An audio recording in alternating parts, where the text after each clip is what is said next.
Sabe, a Macaca marca o segundo. Zagueirada da Macaca na área, 47, Kevin, autorizado, partiu, pé direito, levantou direto para os braços do goleiro Jandrei.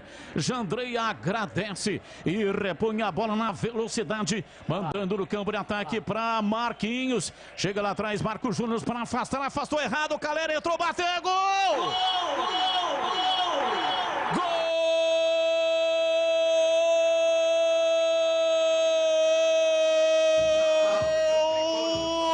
São Paulo, na marca de 47 minutos da etapa final do jogo. Moisés Ribeiro desceu com a bola dentro da grande área e fez um cruzamento para trás, não viu que o Caleri vinha centralizado na entrada da área. Caleri entrou batendo na cara do Igor Vinhas e mandou a bola pro fundo do gol.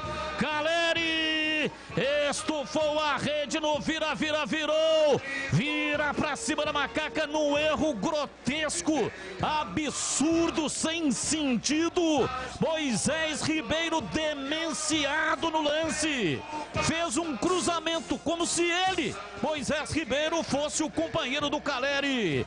1 para Macaca, São Paulo agora 2, e o detalhe do gol é seu, Antônio Lupi. Que presente deu Moisés Ribeiro pro Caleri.